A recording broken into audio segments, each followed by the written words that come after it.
We're live. IG live, that is. Who this, back with another installment of what I've officially now titled my newest endeavor exploration deep specifically into film and TV is Who This Be Watching. Thanks for joining me, everybody out there, whoever you are, and for actually paying attention to that IG story post I made about today specifically. I'm trying this new thing out again called Who This Be Watching. Again, it's specifically about movies and or maybe TV at some point eventually, but mostly movies, randomly, no theme really attached to it besides the fact that I saw a movie, I watched a movie, in today's case for the first time, and now I got to form an opinion and share that with you. This is not something spectacular. I know I did title it last time something spectacular-ish, but it's not the case. This is its own separate thing. It's strictly again about movies, and that's the whole ordeal. Forgive me for looking silly or perhaps even stupider than usual, hence the hat. But this is what you get when you're shopping on Amazon for stuff that you actually need, you know, actual necessities of the household, but you happen to be bored and it's like 2-3 in the morning and you think this is a good idea to actually copy and get, which I'm not gonna lie, I've been enjoying myself for most of the morning and some of the afternoon with this thing on my head just because it's stupid fun. Then again, I'm not that bright a man, so what do you expect? But yeah, Who This Be Watching? Today we're going to be talking about, or I'm going to be talking about, fucking a movie from 1995 from, of all people, that doesn't get celebrated enough. I don't think he gets the shine spotlight on him enough as he deserves. Maybe because he had a heavy accent. Maybe because he wasn't the biggest, most imposing man as far as leading action men go in movies are concerned, especially in the mid-90s, because you still had Arnold. He was still not that young, but he was still active. He still had that big build to him and all that. Steven Seagal was still around doing his things with movies that, if you can name more than 2 or 3 Steven Seagal films, you know, credits to you, because that's super commendable in the skill that's not going to help you even like fucking Jeopardy. R.I.P. Alex Trebek, by the way. But there was also Bruce Willis, who somehow was more charming apparently, or I don't know what the deal was or appeal was with Bruce Willis, honestly, because all he did was squint a lot, had like 5 strands of hair in his head before he decided to finally go bald, like in 2000 or the turn of the fucking century. That's when he decided of all times to finally do it. Then who else was big in the 90s like that, action hero wise? Tom Cruise. He's as far as I understand, he's a midget. Excuse me, that's not politically correct. He's a short person-ish, as far as him being, what, like 5'7" allegedly. He has to wear the lifts to even be like 5'9", so like, shots to I Am Mix, like around his height, give or take approximately, on the smaller side. But, goddamn, who else was there? Mid-90s action hero guys. I'm trying to think here. I don't know who else comes to mind besides who I'm talking about today, which is again Jean Claude Van Damme, starring in the film we'll be talking about today on Who This Be Watching, Sudden Death from 1995. Why did I choose this movie of all things? Because most likely you're scratching your head or wondering, all perplexed like a dog would, what the fuck is Sudden Death, and when did this even come out? And Jean Claude Van Damme had another movie that no one cares about outside of Time Cop and Bloodsport and Universal Soldier, and I forget what else honestly he did. I forget what he did a lot of times, but I know the ones he did that we care to remember have been pretty awesome. But Sudden Death came out in 1995. The reason I chose this one today was because coming up this Christmas, pandemic Christmas 2020 and such, this film just so happens to turn 25 years old, released in 1995, Christmas 1995 to be more specific. Odd enough, let's be up forth and honest with it, so I don't make you think that it's a great film or a, under the radar classic that you didn't know about. Now you have to. You gotta jump on your fucking Amazon Prime and go get it like I did this fucking hat for no reason, but it's fun, it's cute, quote unquote, whatever. I'll be honest right here. The whole point of this fucking thing is so you can join me throughout the hour and, chime in the comments. Feel free to. I'll wave back if you wave at me first, whatever, too. It's all that. But the point is, I gotta be honest, starting off with this film, it's not good. It's one of those, but I can't even say it's like so bad it's good. It's so idiotic. By default, it's bad. But it still leans towards somewhat good. Good in the sense of how, again, idiotic it is in most parts. The fighting scenes and the logic throughout of how the hero, the main guy, Jean Claude Van Damme, makes his way as a lowly fireman and takes on a whole terrorist organization group inside the building. Meanwhile, outside the stadium, in Philly of all places, so Philly is like, as I've been told, hell on earth. If you're an Eagles fan, when they win a game, or whatever else kind of sporting events they got going on in Philly, it's really dangerous out there. Well, not so much dangerous, but just like, it's really feisty, rowdy, whatever. He's got a whole fucking police, SWAT team, special forces team outside the stadium working to take apart the terrorist group who's got rocket launchers, who's got henchmen that are overpowering Jean Claude Van Damme through most of his fights.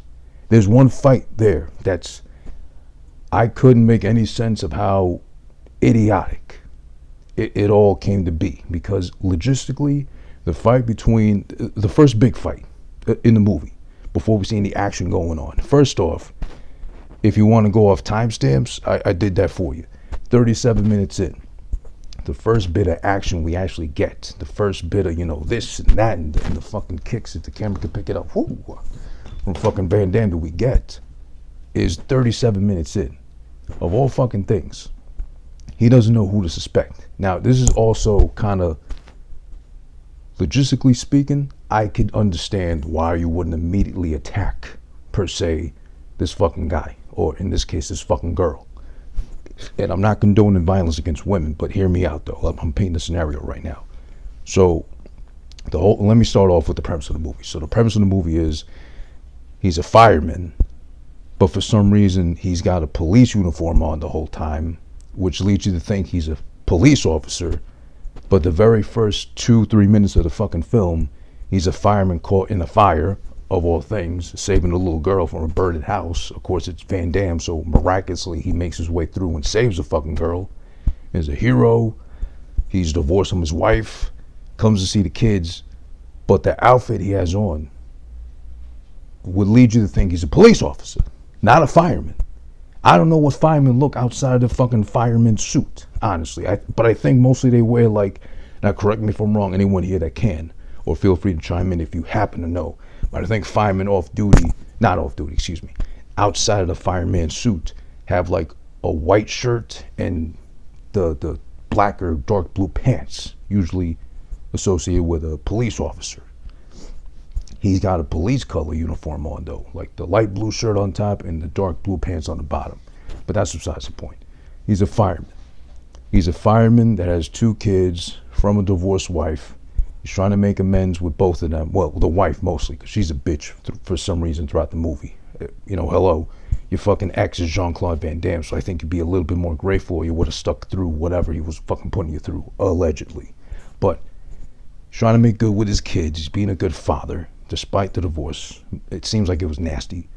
And tries to take him to, of all things, a fucking hockey game there in Philly. I forget the name of the team. I'm not good on sports. With sports, I mean. Takes him to the fucking game. Long story less long, and because it still makes no sense why a terrorist group would pick, of all things, the Stanley Cup finals to take over, or take hostage, of all people, the vice president at that event. Well, maybe in that sense it makes sense, but still, of all things, the Stanley Cup. Okay. Actually, no. That does make sense now, because of all things, if the vice president is going to the Stanley Cup finals, that means he's got nothing going on with his life. He's obviously bored. It's 1995, so there really ain't a lot going on. So they picked the prime opportunity to kidnap the vice president. So good on them. They actually picked the right opportunity. I take that back. But they take him hostage along with some other people hostage in like the fucking skyboxes at the Stanley Cup finals. Jean Claude Van Damme happens to be in the building with his 2 kids. He demands that they both stay put in their seats throughout the whole time, which they miraculously do listen to. But then there's one kid, the little girl, obviously with glasses and who's apparently deaf. She can't hear him out clear enough to understand that when I say something, do something, stay your fucking ass in your seat. And she wanders off. So, because she had to go to the bathroom. So, they take the fucking thing hostage at the Philly game. I don't know what the fucking team is. Don't ask me. I'm just trying to figure out the whole time. But they're stuck there, and he has to fight his way back to the head boss of the terrorist group, taking hostage the people at that fucking game in attendance. And I'm really trying to make sense of the fucking... I don't understand why this even happened, or why this would be even, like, feasible, better yet said. The point is, leading up to the first fight, again, 37 minutes in or so, if you're ever curious about renting this movie. The first fight is with one of the bitches in the terrorist group. And I mean bitch because the whole time, she sounds like a man. She's not ugly, but she comes off as bitch, straight up. Like she seems so much of a bitch in real life that it wasn't too far removed from how she is to play a character. So it came off as easily as it did on film. So the bitch kidnaps the lady that plays the mascot, the hockey-playing penguin, takes her into the bathroom, kills her for no reason. Instead of normally you take someone hostage, you like duct tape them or rope them up or whatever. No, she just straight up kills her, puts in the fucking bathroom, and she puts on the penguin mascot. And the first fight we get is Jean Claude Van Damme as a fireman who knows magically how to disarm bombs of all things, versus a female in an overgrown, about 7 feet tall or short penguin mascot suit. And the fight, most of it, 75-80% of the fucking fight itself, I swear, I wish I was lying, she's fucking him up. Like, to the point where even if we suspend disbelief enough, besides the fact that Jean Claude Van Damme's like a martial artist and he's very lauded or self-lauded as like this martial arts man, you know, besides the actor, he's getting fucked up by somebody in a fucking animal suit, of all things, and of all things a penguin. Like, I'd take it more seriously if it was like a tiger or a lion or even a bear, but it's a penguin. Fucking penguins, of all the fucking animals, the non-flying ass birds to pick on, it's whipping your ass. Aren't they the ones that guys fuck the other guys until they realize, oh, we're both guys and we both bust nuts, and then let's go and find females because we were that dumb and just too caught up in the heat of the moment. But okay, she's fucking them up. They're in the kitchen of all things at the fucking stadium. They're fucking each other. Well, no, she's fucking him up again. Most of the fight is one-sided. She's just nailing him with lefts and rights and with the beak and shit. And then of all things too, in this heavy ass suit, she's able to, again, wow, lift her leg up like that. Full action. Like, she's Jean Claude Van Damme in the fucking suit. Maybe they switched and body doubled or whatever at some point while making the film. But she's kicking his ass, and it's not until the fucking tail end of the fight, I guess, to dramatize it or really sell it like that, he finally like reverses a fucking chokehold or something. I forget exactly how. I don't get how she died, because he put her... Oh, I only know this because I worked in a kitchen or two like years ago. But he puts her through after, you know, putting her mascot head underneath the ceiling fan and like having some of it like chopped off, whatever. She kicks him off too with her penguin feet. He drags her and puts her head first into the fucking like that oversized like dishwasher. I guess the water power blast the dishes to clean it, whatever. She puts him through there. He puts her through there, excuse me. Because I still can't believe this woman is fucking up Jean Claude Van Damme. So he puts her head first through the fucking thing. And she's going as slowly as possible. But the way the movie wants you to see her actually die, or I think potentially kill herself. He only fucked her up kind of sort of a little bit. She killed herself by having like the string of the head of the fucking mascot suit slip down to her fucking neck. And as she's sliding through the thing and it's sucking her through, the string is pulling on her neck and she gets self-asphyxiated. So she chokes herself out. He didn't even kill her on top of that. And then they cut away to his fucking stunned face, like, as he's seeing what's happening and shit.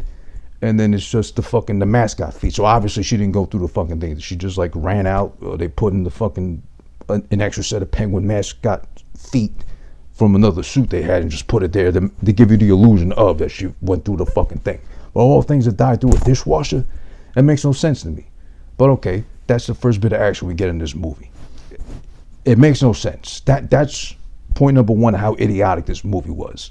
And it made no sense, and it added no fucking, I guess, credentials to the movie being deemed something on the level of Bloodsport again, or Time Cop, Universal Soldier, or even Street Fighter. Because Street Fighter was absolute garbage. I mean, the 1995 one, the very first one with, of course, Jean Claude Van Damme's Guile, which I was excited about. But Street Fighter, I mean, back when, because I was 10 years old, I didn't know fucking shit. I was an idiot back then. Or better yet said, I had, when I was growing up at least, I had the Steinway movie theater, not Kaufman in Astoria, but Steinway, the old one, where you could easily sneak into movie after movie. Because I don't even think they had the old ladies like they would in TV shows with the flashlights like waving it down or trying to check you at the door of each theater. No, you could just like, you finish seeing Mortal Kombat, you leave, go see whatever else is there. If you're bored, halfway through that, you go check the other movie, whatever too. But whatever. That's Street Fighter. That could be a whole nother thing. You know, let me know in the comments if you want me to ever do Street Fighter as a movie to discuss here too. But right now, again, we're back to Sudden Death from 1995, starring Jean Claude Van Damme, Edward, or Easy, hello. Yeah, that's the first bit of action. Then you go on to, another thing I forgot. I don't know how many of you have ever been to that restaurant chain, Nobu, which is very heralded as like this fancy fucking place for like, you get a very aged, tender, loving, cared for cow before it fucking died and got his head chopped off. Its steak is worth like $200 alone. So only the corporate executive guys could go there. I went there once, years ago. I want to say for Mother's Day, I think, because it was me and my mother. It was my friend Casey and hers. Not my friend Casey. My friend Casey. It's his fault having a bisexual name. My friend Casey and his mother, and then his girlfriend and her mother as well. So it was like a triple mother date, which sounds like a bad porn, but this is real, for real, in real life that happened. We went there, and I believe I can say this safely. I don't know if anybody out there has been to Nobu besides me, but I was hoping with the trickery that you get sold on, as far as the chefs being able to like flip the onions and do this whole fucking David Blaine type of sorcery shit with the food they got in front of you with the big ass grill you sit around. I thought I'd end up being like this half the time, like, but nah. It's fucking, no, I'm not rich. No, I didn't go there off my, well, I paid for my portion to my mother too, but it wasn't that expensive. We didn't go like overboard. I kept it cheap, to be honest. I wasn't trying to fucking, I love my mother, but not that much. Not to fucking treat her noble like that. At least not on my own, not off my own strength. But the chef made a fucking, the onion mountain with a big ass onion, piled that up, like flicked a little fucking bit of it on top or whatever too. No, that's underwhelming compared to this one trick in this movie at specifically 14 minutes and 20 seconds in. That's a fucking trick he pulls off. It's the fucking, the chef, the head chef for some reason always has an accent that makes no sense, or you can never pinpoint to one specific region, country, nationality, etc. It's whoever they fucking pick, like sounding like. They try to sound French, but they end up sounding Belgium. Maybe Jean Claude Van Damme could verify because he's Belgian, whatever the fuck he is. But he does this thing with the onion. Half the onion is like on the chopping block, and he takes the fucking big ass butcher knife, this whole big joint like this, and the two kids are around. He says to the kids, "Watch this," in the stupid accent he has.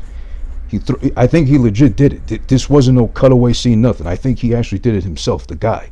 He throws a knife up, and it comes back down, and it chops the shit in half, like instantaneously. It's a big joint. It's like the joint you would throw at the fucking axe throwing places that popped up all the way in Brooklyn, way before the pandemic hit, of course. And now they're trying to open again. God bless them, but I don't think, of all things, pandemic, we're really going to be going crazy to go to throw axes at people and shit. Maybe at people, but not at fucking like steady targets. But you know, that's beside the point. That's Corona talk. We're not doing that here.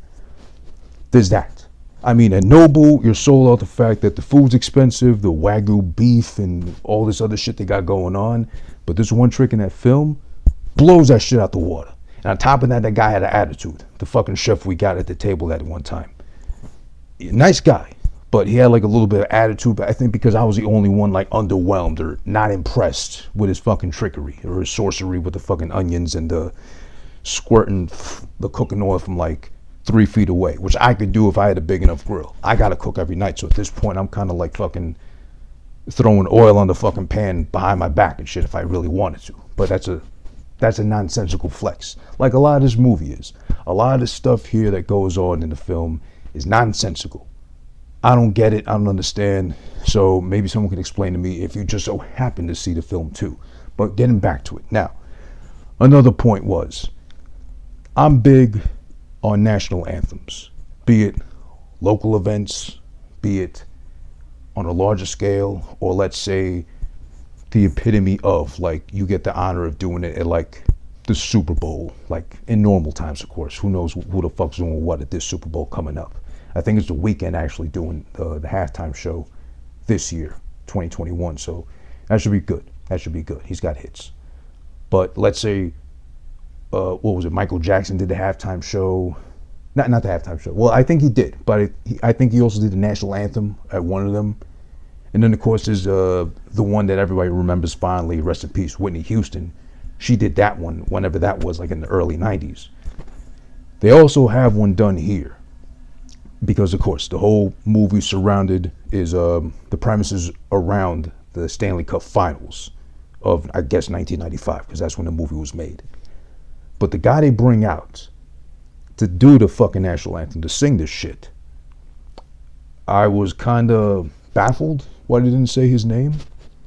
I mean, it's a made-up movie. It's a non-existent situation, of course, so why would he get credit or even named? But a good reason as to why, or proof enough as to why he was unnamed in the movie, in the credits, nowhere to be found, is because he fucking sucked. This guy was bad.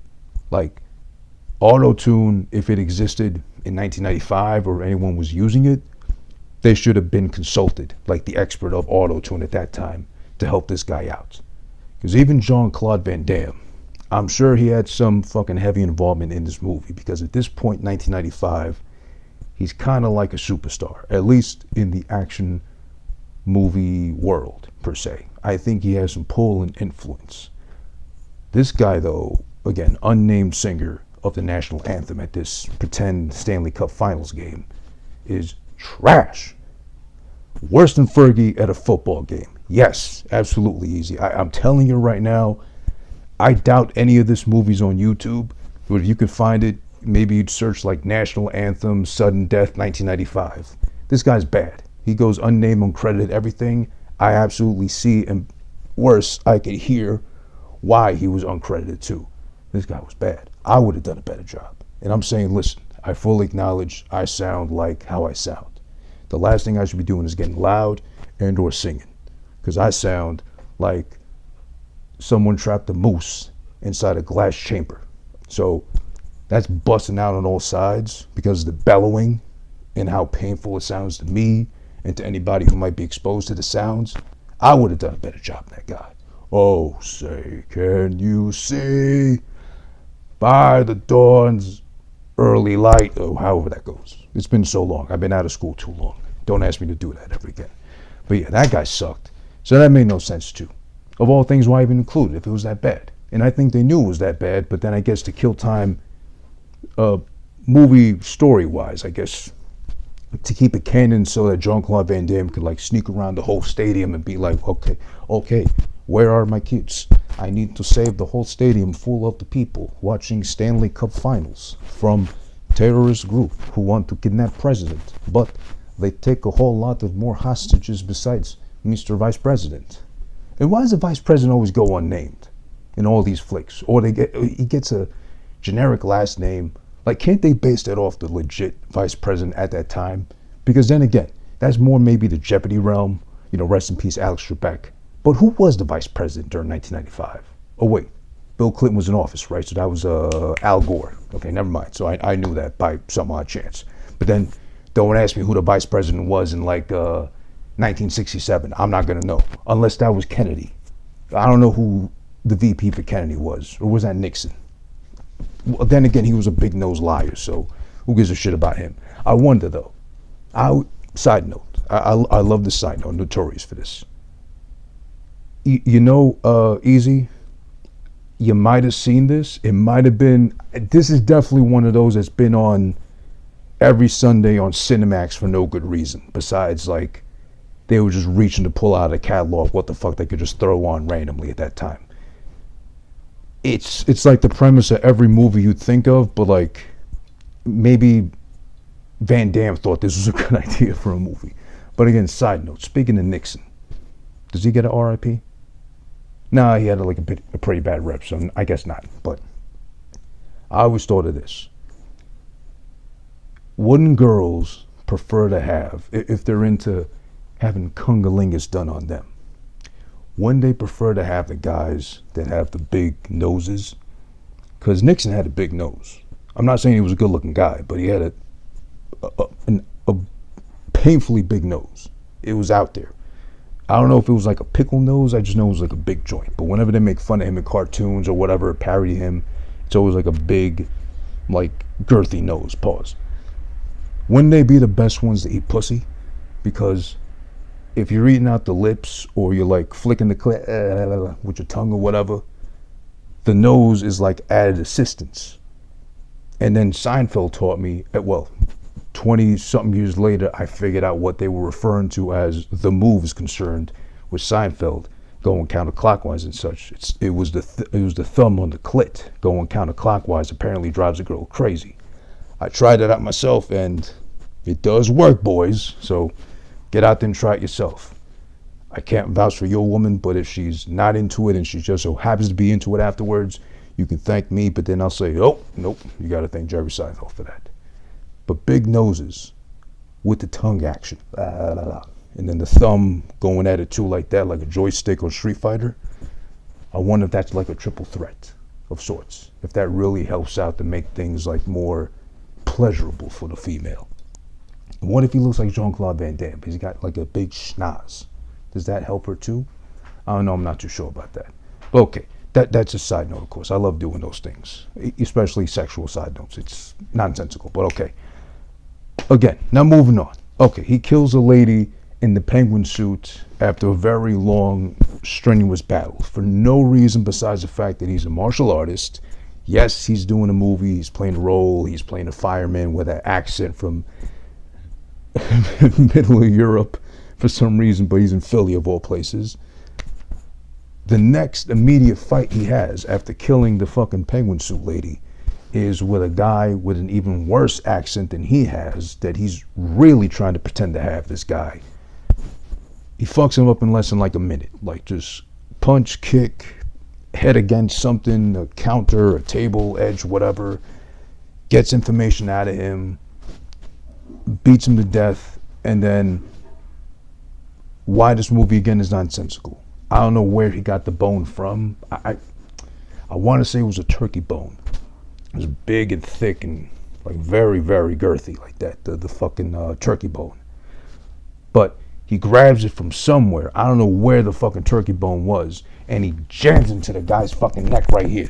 And the guy fucking dies from turkey bone to the neck. Turkey bones are girthy. I mean, we just recently had Thanksgiving of all days, so I know what you've been sucking on is that turkey bone or the turkey drumstick, which I guess would be the one part of the turkey I actually kind of enjoy. But then again, no turkey this year. At least I didn't make no turkey, thank God. I was invited to a house, they made turkey. It was actually good for once. Unlike my mother's turkey, which has been dry and notorious for being dry and unsavory and just trash bin worthy of anything, you know. But okay, that's besides the point too. Guy dies via turkey bone to the neck. How that makes sense, I don't know. Someone explain that to me if possible. But okay, Then the next thing that goes on. Listen, I don't know. This movie really confused me a lot because, again, oh, and by the way, you're watching Who This Be Watching. This is Sudden Death from 1995, starring Jean Claude Van Damme and a cast full of people you'll never ever hear of again in your life. So I didn't bother writing down names or pointing out, oh, this guy was here before he made it on this series or this other film or whatever. You're not going to know who the fuck I'm talking about if I name names. So it's okay. All you have to know is Van Damme stars in it in another movie that makes no sense. Because at least Time Cop was cool. At least Universal Soldier was cool. A lot of these movies didn't make sense if you really think about it story-wise. But they were cool still because Van Damme was like whooping ass throughout the whole time. This movie, for some reason, it maybe kind of could have sort of worked. But he's getting his ass handed to him most of the time. I think because he had to play a fireman. And that's another point too, actually. In this movie, Sudden Death, he's a fireman that magically somehow knows how to disarm bombs, how to make makeshift fucking like dart projectile shooters that he can hide under his fucking sleeve. He knows his fucking liquids apparently immediately which ones are flammable instantaneously because he sets a guy on fire to kill him at some point. There's a lot going on here that I can't really explain. And at the movie, I really hope there was some sort of interview or something. I would gladly read it just to see what the fuck they were thinking when making this movie, or let alone penning this thing. And how it even got to Van Damme's hands enough to make him want to do it too, or commit to it. He must have gotten a nice big hefty bag for it because he's getting fucked up by henchmen most of the time. He's struggling to fight a girl in a penguin mascot suit who's towering over him. And if you've ever been in a mascot suit, which I've been in once, don't ask why. It was for free, so really don't ask why. It was embarrassing. There's limited mobility. I mean, they look good, they look like animals and stuff, but again, you can't respect the penguin suit of all things, and let alone be the person in the penguin suit to be the one that fucks you up. I don't understand how, but okay. He's not supposed to be a martial artist / fireman. He's just a fireman straight up from Philly with a very funny accent from who fucking knows where. But okay. In this movie, he's a fireman. Universal Soldier, he's a soldier of the universe. In Time Cop, he's a time-traveling policeman. In fucking Bloodsport, he's an overseas fucking American good boy, clean-cut fighter who has the dying urge to fight to the death almost, potentially, in some illegal underground fighting tournament. Okay, he's covered like the whole spectrum of fucking job forces. So, and civil services on top of that too. And of course, we can't forget the forgettable, but still so bad it's good, better than this shit was, trust me, Street Fighter, where he plays the infamous Guile. He got the haircut. No, he didn't even get the haircut right, actually. No, he did kind of, but Guile, at least in the game, he has like a very wide, like flat top, whatever going on. This one, he kind of sort of has it. It's more like a buzz cut and shit. It's more playing to, well, you know, pause. Van Damme is such a good looking guy. I don't think you can really ugly him up like that anyways, even with a stupid haircut like Guile had. But I never got the fact that you had Bruce Willis at that time. You had, I'm sure, other guys that were probably as big or as built or convincing enough to be an American GI, and of all things, Street Fighter. But how that also landed into the lap of Van Damme blows my mind, because yes, he's got the muscles for it, the look, everything too convincing. But when he opens his mouth is the problem. He's supposed to be an American GI commando, whatever the fuck Guile is, an army man. But as soon as he opens his mouth, he's got the heavy accent of his. And you would think over time the accent would sort of like wean itself out, or kind of maybe dissipate somewhat. To his credit, his grammar was pretty good overall, but his accent was always there. Proof of the accent is also in this film, Sudden Death. But in Street Fighter, it's pretty heavy. Okay, that's Street Fighter talk though. But again, He played a commando. He played a fucking time traveling cop. He played a soldier of the universe. He played a fucking fireman in this one shit. If he was gonna purposely make a bad movie as this was, I would have loved to see him at some point do like a Meter Maid or something like that. Like imagine Van Damme, flexible as fuck as he is, martial arts man and all this shit too. He's a Meter Maid with a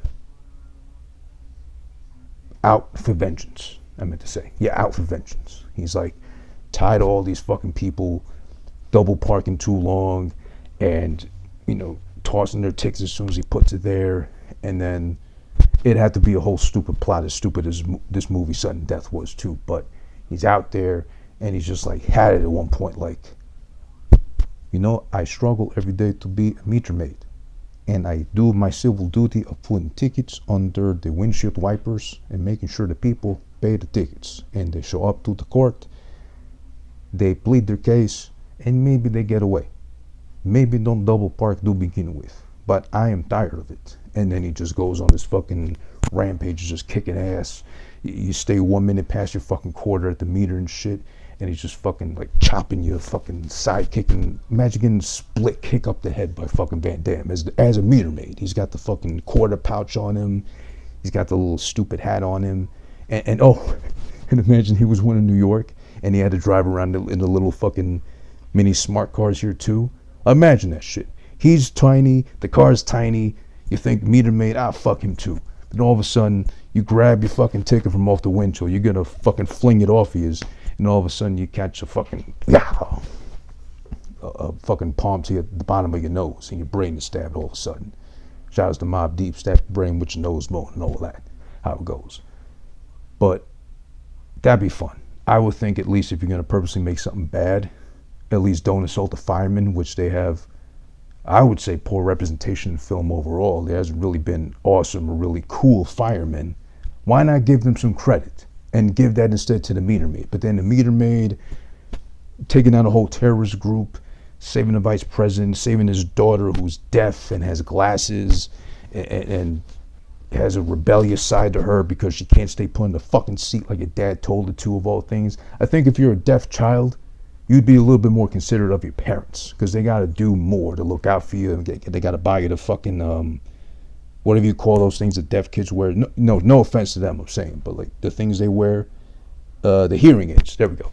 They got to wear that. They got to be more conscious of what their need and their concerns and their immediate dangers around them. But of course, being deaf, they can't hear things like a honking horn if they cross the street. But I don't know. I just don't get what the fuck the point of this movie was. But again, it's like some of it and a lot of it that is stupid is so stupid that you can't help but be entertained. Again, like I pointed out, the fight with the girl in the penguin mascot suit, he's getting dominated in, like just owned. Like it's embarrassing. Like you think there's no such thing as a martial artist called Jean Claude Van Damme in real life, or that's not what he's known for, because he's getting fucked up.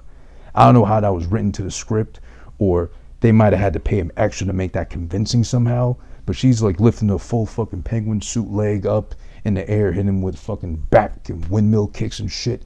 He's flying all over the kitchen too. He's really like making it look like he's getting killed almost, or on the brink of death. She has a stupid death.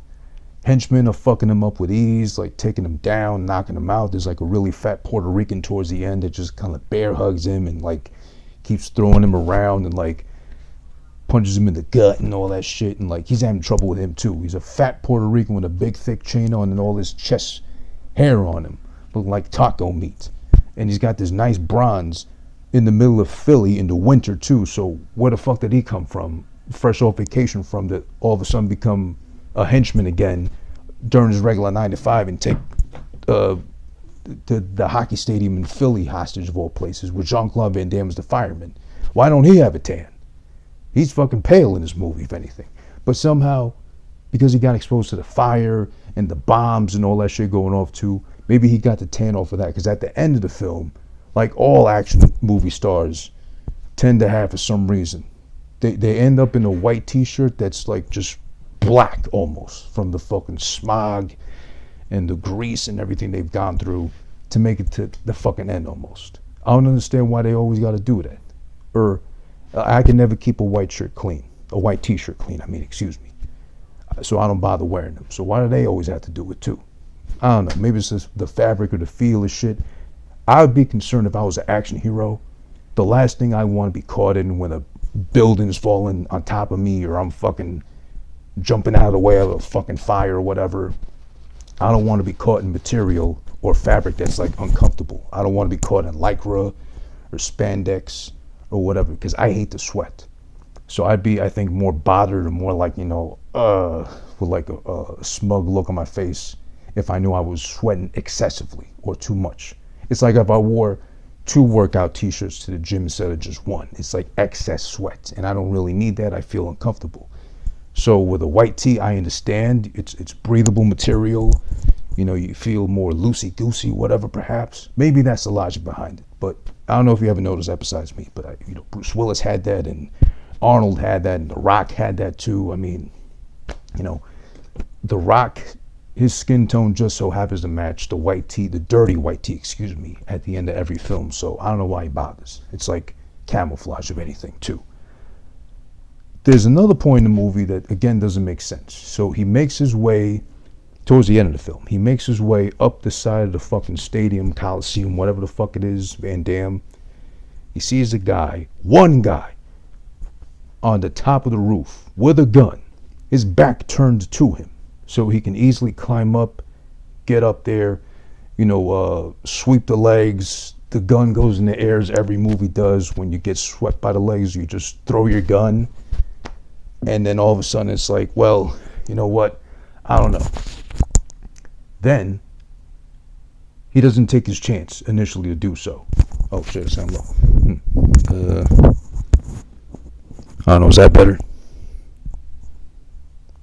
Angel. I hope I wasn't sounding low the whole time, but whatever. It's alright. He sweeps the leg. He could have swept the leg from behind without him looking, but then he doesn't take advantage of doing so. So it's like, okay, you missed that opportunity. The guy looks back, of course, because he just happens to feel something over his shoulder, not knowing it's Van Damme of all people, and then he's like, okay, goes back to fucking walking the other way with the gun in hand.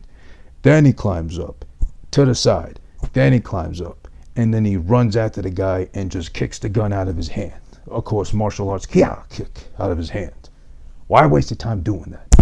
Why wouldn't you immediately go instead and grab the guy by, let's say, the back of his pants and his shirt collar with the gun in hand still, grab him and just toss him off the building? That makes more sense, I would think. Even if you're a karate man, martial arts master dude, whatever, like Van Damme was and always is. But in that case, if you're in the sense of urgency, if it's impending doom and danger, whatever, why not initially go for whatever's quickest and more drastic in this case? Why put up a fight? Because then this guy's like fucking struggling with him. He's rolling around on the rooftop with him before he just throws him off on the side. And then the guy doesn't even fall off the side of the building. He slides off the top of this curbed fucking building, screaming as he slides down. He's going down a fucking slide, literally, like a long, big-ass slide, and then falls off the building. I guess because impending danger, he doesn't know what's waiting for him at the bottom, if anything, too. But that happens. So it's like, initially you think, but then that doesn't happen.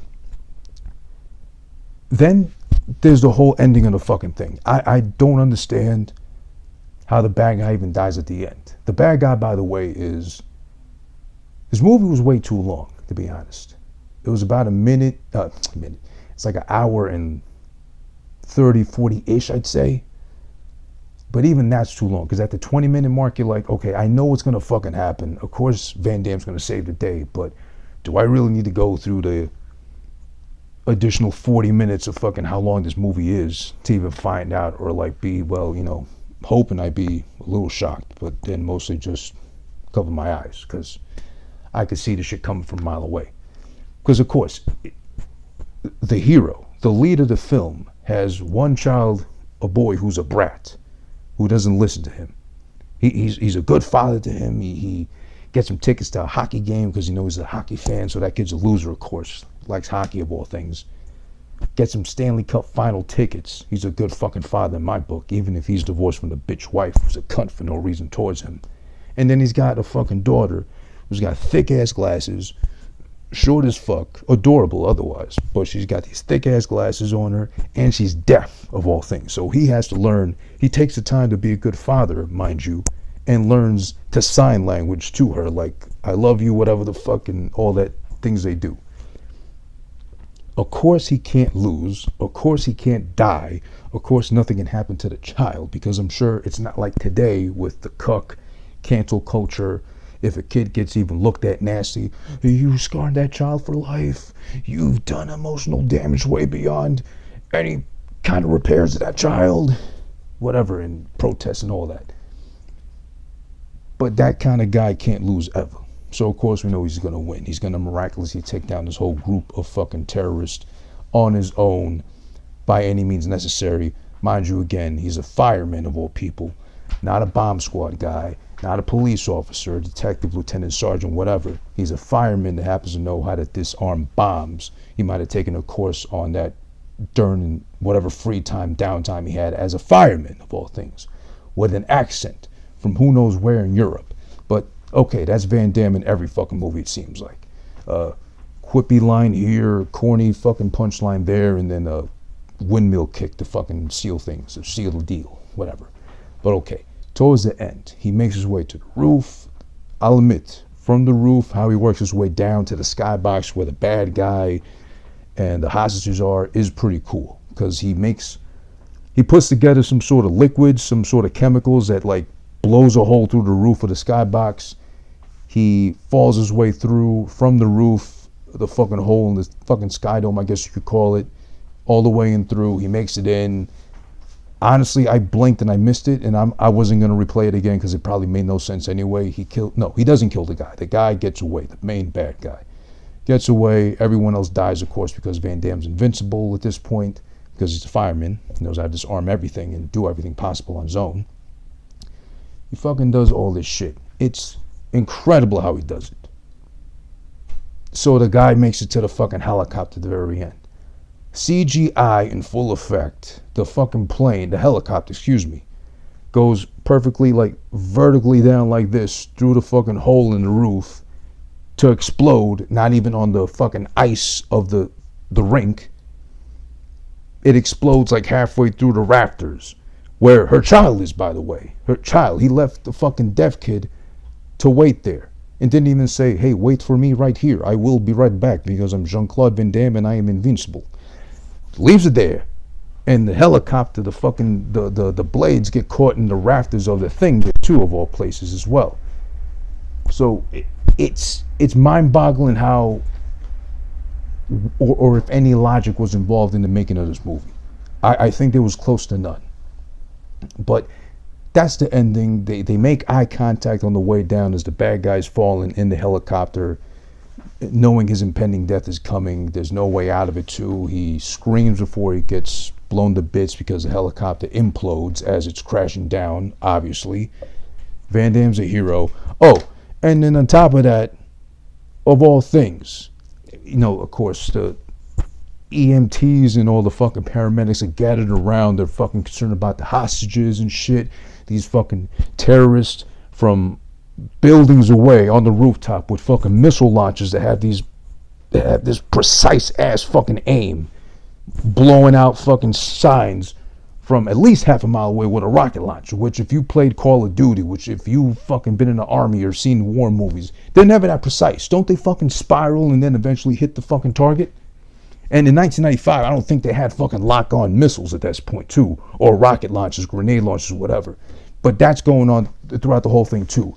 Everybody's got like a Uzi with a silencer that has like never-ending clips and magazines in it too. It makes no sense, most of this movie. And especially how the guy dies at the end. But then the very, very ending, okay, the EMTs are around, paramedics, concerned about the hostages, everybody who may have been hurt or died, getting the bodies out of there too, because a lot of people did die, oddly enough. He's getting, Van Damme, he's getting carried down on a stretcher to the ambulance to get taken away, and, cuts and bruises and little Hello Kitty bandages to make sure he's okay at the end of the day, because he was the fucking only one that was a hero there.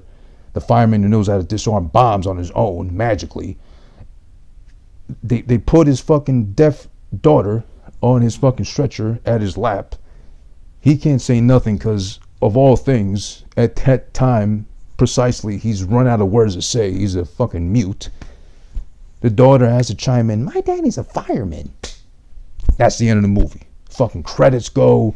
Names of these people, I don't fucking know who the rest of the cast was. Outside of Van Damme, who cares, honestly? No one stood out like that. The main bad guy was annoying. He had corny lines, stupid lines throughout, annoying lines, like stuff that a bad guy wouldn't bother wasting the time saying. He did make one good point, though. Why do Secret Service agents have to identify themselves as Secret Service agents to the people that don't matter? Or randomly to, like, whoever's accompanying the hero. Not even the hero, him or herself in the movie. Like, whoever's with them. Hey, I'm Secret Service, whatever. That's a good point. That's the one good point he made throughout the movie, but then otherwise the bad guy was trash as well. It's beyond me to belief. It's beyond me to suspend belief enough that I would ever, in any case scenario, recommend this movie to you. But I do this just because I just happened to see it. First time ever watching it. First time ever hearing of it, too. Of all things, from 1995, at 10 years old. I mean, besides puberty taking over most of my life, I was paying attention to the movies that came out during this time, too. So if it wasn't Dumb and Dumber, which I loved and was obsessed with once it hit cable, or if it wasn't Mortal Kombat, which I also loved as well, too, I wouldn't say great, but I wouldn't say bad either. It was just kind of like appropriate for the times, considering CGI and shit was like really in its infancy stage, whatever, too. I think there's another one coming out 2021 too from Warner Brothers, so that should be fun. That should be good, considering today's special effects. It should be okay, or actually manageable this time. But yeah, I can't recommend this movie, honestly, unless you're a Van Damme fan. If you fuck with Van Damme, if you loved, of course, the classics or the hits. Let me not say classic, the hits that he's had, like again, Universal Soldier, Bloodsport, which is my personal favorite from Van Damme out of all of them, Time Cop, what the fuck else did he have? Kickboxer? Was that the one? That was the one before Bloodsport, I think. Yeah. There was that. Unless you're a Van Damme fan, check this out. If you are. If you're not, you could probably skip this one. I would recommend YouTube the fight scenes in Sudden Death 1995, Jean Claude Van Damme. You probably got to put all that in the search bar to check it out. But trust me, at least the goofy fight scenes are worth it, especially the one he has with the lady in the penguin mascot suit. Again, or if you're curious enough to rent it, you're that bored, whatever, it's on Amazon Prime. It's at 37 minutes and 30 seconds in. The fight he has with a woman in a penguin mascot suit, of all things. He gets fucked up for most of the fight. I forget even how, and I don't want to watch it again to remember how he fucking made his way out of it, but he saved his own ass, and then she died via, was it water-powered fucking dishwasher thing, roller, whatever. Thoroughly washed, but okay. That's it for today. Who this be watching? This was, again, dedicated to Sudden Death from 1995, starring Jean Claude Van Damme. Not one of his better films. Again, if you're not a Jean Claude Van Damme fan, I don't recommend you watch this unless you're really bored and have the time, or have Amazon Prime. It's like $2.99, I think, to rent. Check it out at your own risk. But otherwise, I strongly advise YouTube the fight scenes from Sudden Death 1995. It's not a great movie. Hope you had fun today. I did too. This live element aspect of the things is fun to do with you out there, you all, whatever. I'm Who This. Of course, I have the podcast itself, Something Spectacular. It's my main thing. It's my baby, my child, my brain trust right now, what I inherit and give to the world willingly. via my nonsensical rants and whatever the fuck else I talk about. I don't even know at this point half the time what I talk about on the show, but I have fun doing it. And as far as the feedback I got randomly from a lot of people, surprisingly, a lot of you are having fun too. So I really appreciate it if you show love to the podcast. All the links to the podcast, audio and video version, are in the link in my IG bio right there. Who this is, of course, on IG, on Twitter, who this YouTube channel. Oh shit. The YouTube Who This Is One on YouTube to check out all Something Spectacular, as well as the other podcast I do called My Friend the Wrestler, alongside with Super Nitro and JT Reddick on occasion, time permitting as well. Oh man, there's so much stuff going on. Shout out to the Mighty Healthy Podcast I do alongside Hefe. Jeff DeLeaf says, of course, we also do the Real Talk Though thing, which is also movie and TV talk. That's more formal, more kind of like, back and forth. Here's he say, she say between us both, but at Real Talk Though. Also on YouTube, search at Real Talk Though as well. Most recent episode of the podcast, mine, specifically Something Spectacular, episode 49, is Turn Left on Jigga Man Avenue, dedicated to the 51st birthday of Jay-Z, who I respect thoroughly, from Brooklyn, which again, I have, I'm not a big fan of Brooklyn. How about I leave it at that? Not a big fan of Brooklyn, but I do appreciate and respect a lot of the individuals that Brooklyn has given us that walk amongst the earth and share the planet with me as we speak right now. Shout outs to Brendan, at Realist Brendan, who was on that episode as well with me.